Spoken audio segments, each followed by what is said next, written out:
Hi friends, I am Nitin Paul. Today is our second discussion about Ostwalds viscometer and the determination of unknown concentration using viscometry. Here you will be asked to measure the or determine the unknown concentration of a glycerol solution, and you will be provided with a viscometer, and this is called Ostwalds viscometer, and by using this you should determine the unknown concentration of this glycerol solution.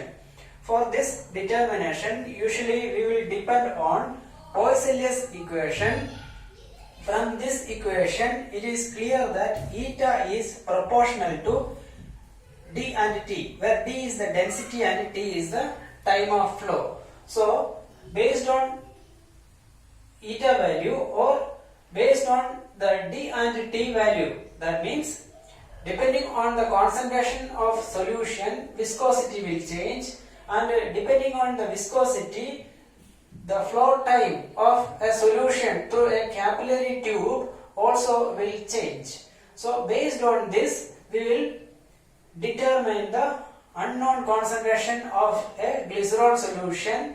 For that one, we should prepare different glycerol solutions of known concentration. This is actually glycerol solutions. Usually we will prepare glycerol solutions 40, 50, 60, 70 and 80% solutions.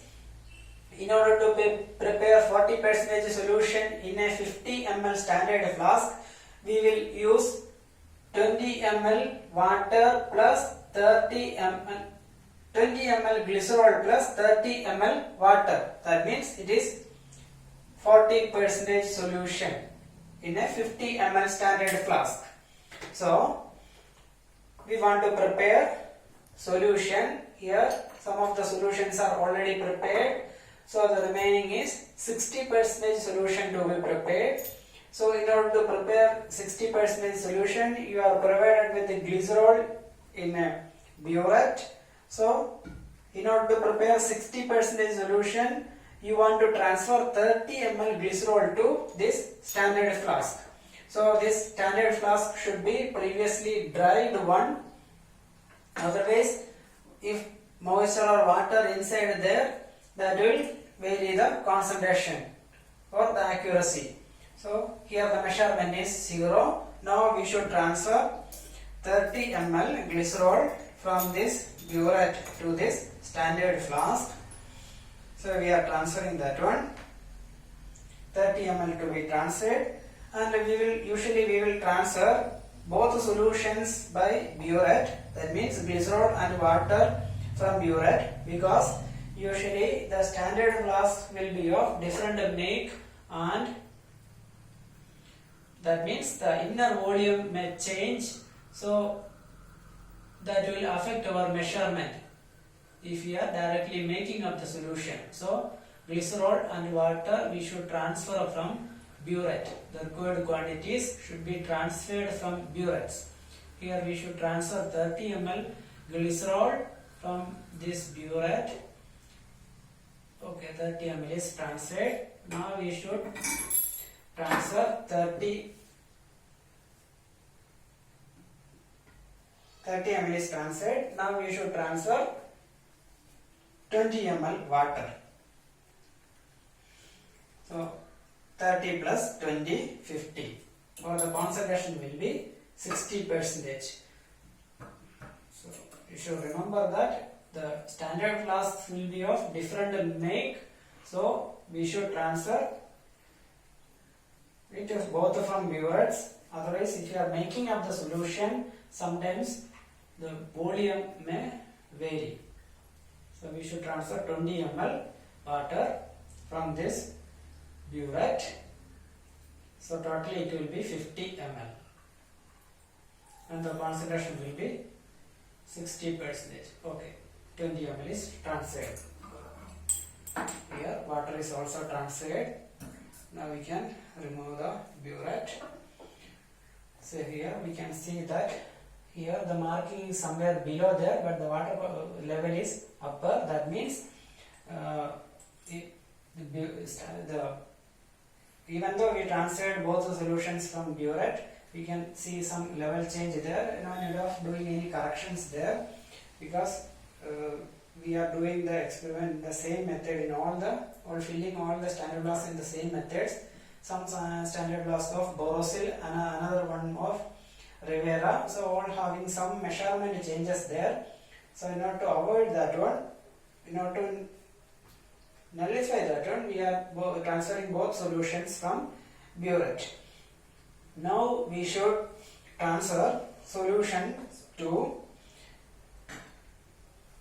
this is actually Ostwalds viscometer. This is perfectly made. It is actually made of Bensil company. This is the most perfect arrangement here. This is a capillary arrangement. This is a capillary, and we should transfer 20 ml solution to this bulb having higher size. So it will be filled up to this level. So and we will suck the solution to this bulb. So here some mark there, like the burette marking, both markings there. So here we will take the solution, then it will come here. When releasing that one, it will flow through this capillary. When it is crossing this mark, we should measure the time for this flow. Like that we are measuring. This is a perfect shape of a Ostwalds viscometer. In order to avoid damage, here I crossing there. So usually we will place it on a burette stand. If you are running the experiment while testing that one or placing on hand, sometimes it will be tested, so the flow rate will vary. So this is actually the set there. So here we should place it like that. Here it is placed like that. Okay. Now we should transfer solution. Here we already prepared 40 ml solution here. Before transferring that one, we should shake it properly. Usually we should shake the solution properly, otherwise we will lose our measurement. Okay, now we should transfer the solution to this one, 20 ml we should transfer. 20 ml standard pipette will not enter to this 50 ml standard flask. So what we should do, we should transfer the solution to a beaker. Initially we should rinse the beaker thoroughly. So we should rinse the beaker. We will rinse it once more. Very small amount we will transfer. We will rinse the beaker very thoroughly. Similarly, once more we should rinse that one. We are rinsing that 3 times. Okay. Now we should transfer the solution to this beaker. It is transferred here to this beaker. Now we should use this pipette. This pipette also to be thoroughly cleaned. It is cleaned with water. Then we should rinse it here. So we should rinse the pipette. Yes, it's coming at this level. Actually the waste water to be placed.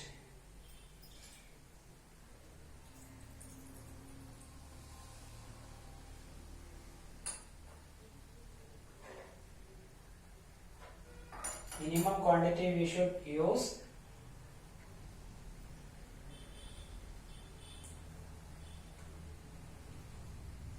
Okay, we should rinse that one. Then we should transfer 20 ml to this one. Okay, now we can transfer 20 ml.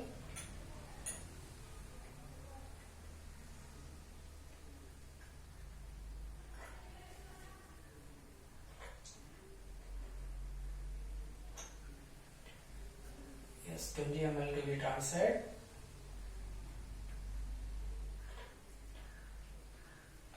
This viscometer should be washed and dried one.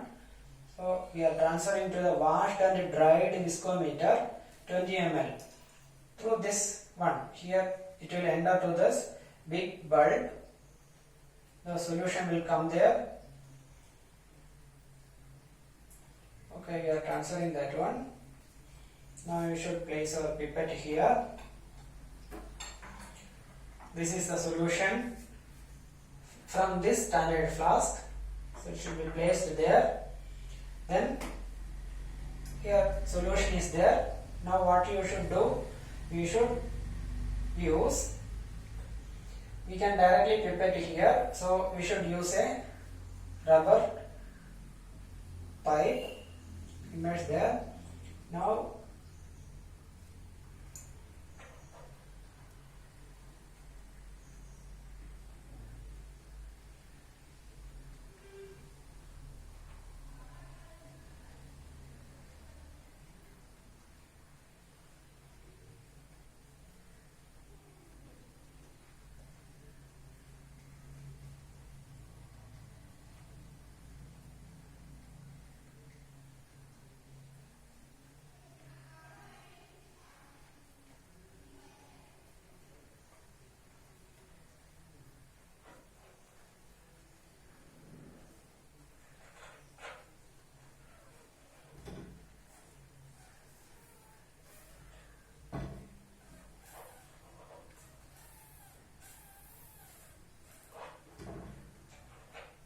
okay.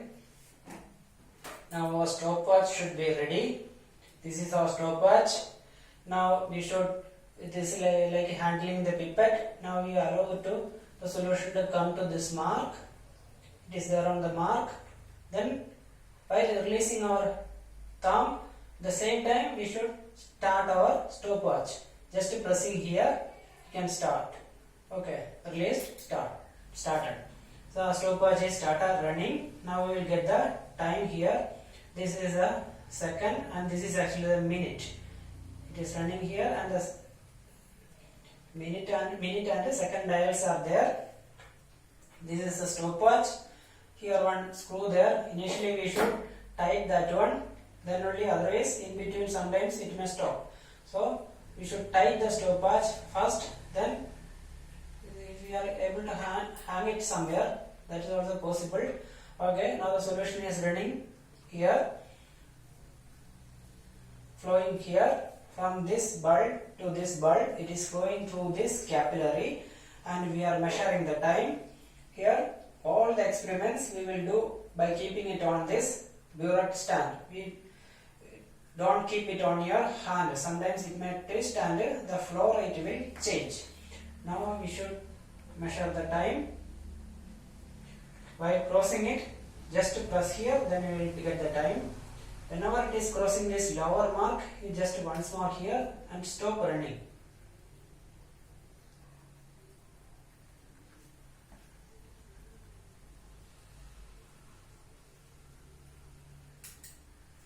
It is crossed here, at that time we stopped that one.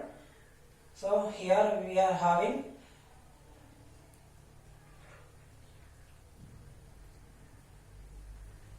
81 seconds.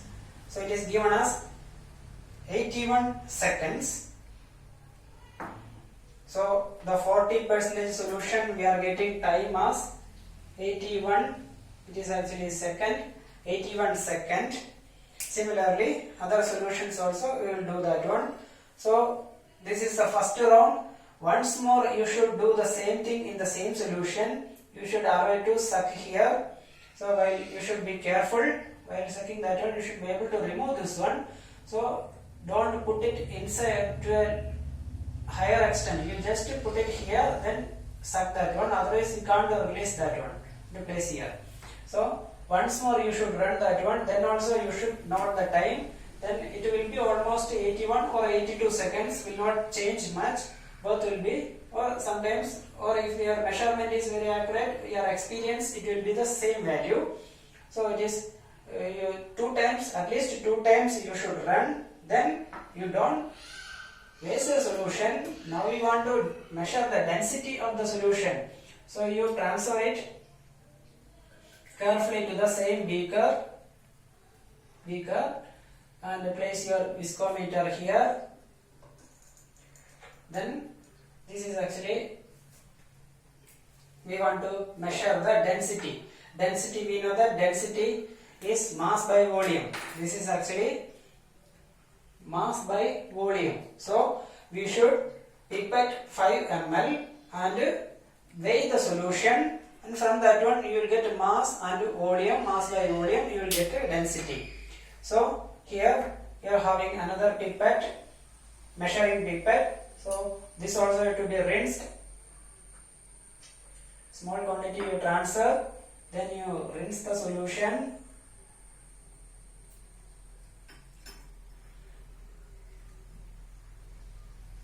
So you should rinse it at least 3 times. Then 25 ml you should transfer to a density bottle. Solution with you. Okay, you should transfer 5 ml to a density bottle. It is 3 times to be rinsed. This is the density bottle, and to the density bottle you are transferring 5 ml solution. So the volume is known for you. Now you should measure the mass. 5 ml is transferred. Remaining solution you are transferring to the same beaker. And this is the density bottle. Is having a stopper there in order to avoid evaporation. You should use the stopper. Then you should make the weight of the solution. From the weight of solution plus bottle minus weight of empty bottle, you will get the mass value. So mass by volume density value you will get there. We will be having one value here for density. It will be somewhat higher than 1.03 or 0.8 or 1.22, some value like that you will get higher than water because it is glycerol solution. Now you just transfer the solution back to this same standard flask.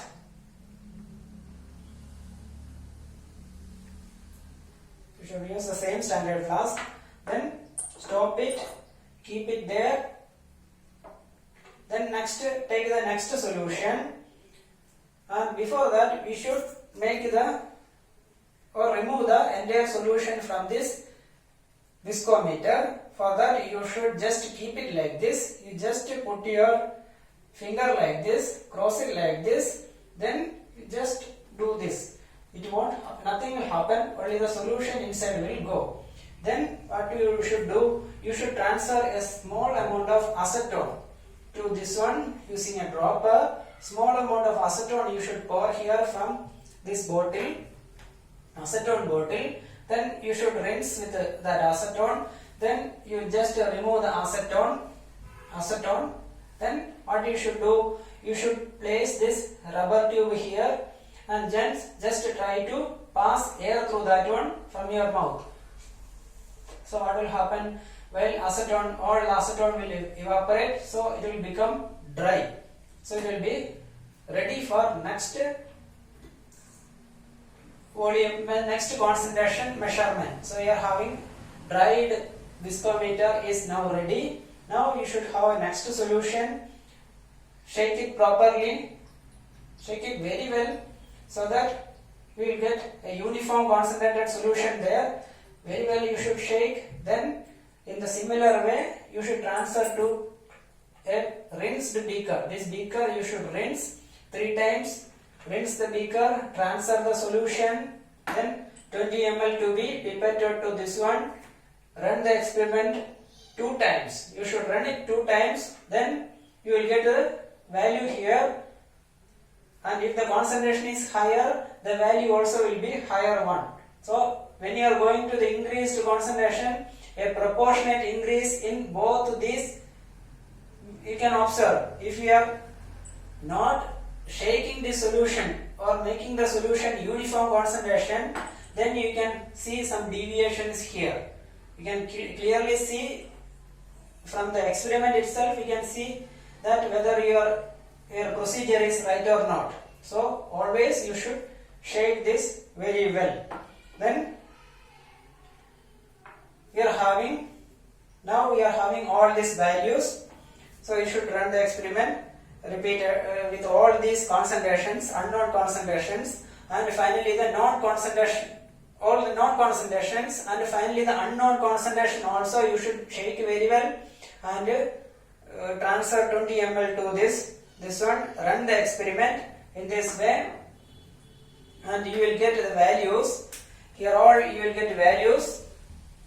Here different density values you will get, different time values you will get. So you should calculate d and t, because we know that eta is proportional to dt. So you should determine d and t, and you will plot a graph in which dt is plotted against concentration. So each dt value, so this is actually a concentration, this to be plotted against dt value.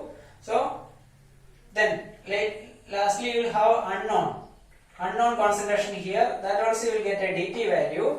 So that dt value for that unknown concentration will be here. So extrapolate here.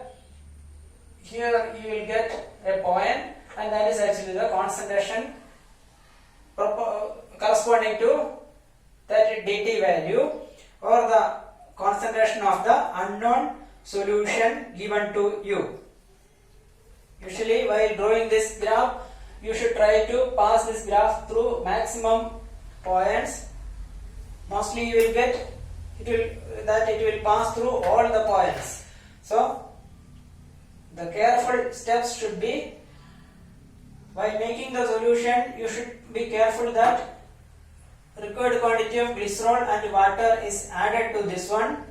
So that to be carried. Then next one, while transferring the solution, you should very thoroughly mix it. Even while you are calculating the density or measuring the density, at that time also you should just mix that one properly. Then only you will pipette and transfer here. Then in the final one, you just keep this on this stand itself. If you are keeping it on your hand and while running that one, if you are keeping it on your hand, it will twist like this. Without unknowingly it will twist like this. So the flow rate will change. All these will affect your experiment. Otherwise you will get the correct value or correct concentration value.